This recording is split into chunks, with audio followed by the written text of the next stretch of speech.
আল্লাহর নিকট ক্ষমা চাইতো, আস্তাগফিরুল্লাহ, আল্লাহ অপরাধ করছি, সারাদিন অনেক অপরাধ করছি, জীবনে অনেক পাপ করছি, ওর সময় চলে যাচ্ছে, আল্লাহ আল্লাহ তুমি আমাকে মাফ করো, আল্লাহ তুমি আমাকে ক্ষমা করো। আল্লাহ রাব্বুল আলামিন বলছেন তারা এইরকম ভাবে তারা কি করতো, তারা কিছু অংশ ঘুমাতো। ঘুম ধরে কিভাবে? সে সারাটা দিন পাপ কাজ করছে, সারাটা দিন অন্যায় করছে, সারাটা দিন আল্লাহর নাফরমানি করছেন, ঘুম ধরে কিভাবে? এই ঘুম হচ্ছে আমার জন্য একটা মৃত্যু, এই ঘুম হচ্ছে আমার জন্য মৃত্যু। আমি মৃত্যুতে যাচ্ছি, ঘুমাতে নয়। আল্লাহ বিসমিকা আমুতু, আমি ঘুমাতে যাচ্ছি, মৃত্যুবরণ করতে যাচ্ছি। কি অবস্থায় আমি মৃত্যুবরণ করতে যাচ্ছি, আবার আমি উঠবো কি অবস্থায়? আল্লাহ যে মৃত্যুর পরে আবার জাগিয়েছেন, অবশ্যই আমাকে ক্ষমা প্রার্থনা করতে হবে। আল্লাহ একটা সুযোগ দিয়েছেন, আল্লাহ একটা আমাকে চান্স দিয়েছেন, সুতরাং আমাকে ক্ষমা করে নিতেই হবে যে কোনো মূল্যে। এটা হচ্ছে রহমান বান্দার বৈশিষ্ট্য।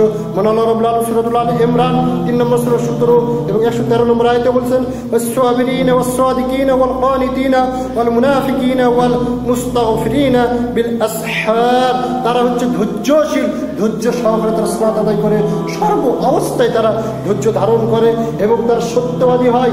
যারা তাহাজ্জুদের সালাত আদায় করে তাদের গুণ হবে, তারা হবে ধৈর্যশীল। ধৈর্য ছাড়া কখনো তাহাজ্জুদের সালাত আদায় করা সম্ভব নয়, কেননা ওখানে কাউকে দেখানোর উদ্দেশ্য থাকে না, একমাত্র উদ্দেশ্য থাকে আল্লাহ সুবহানাহু ওয়া তাআলাকে।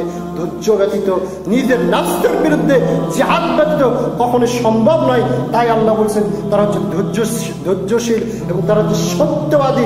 মিথ্যুকের জন্য তাহাজ্জুদের সালাত আদায় করা সম্ভব নয় যদি সত্যবাদিতার গুণ যদি না থাকে। তারা হয় অনুগত্যশীল এবং তারা হচ্ছে ব্যয়কারী।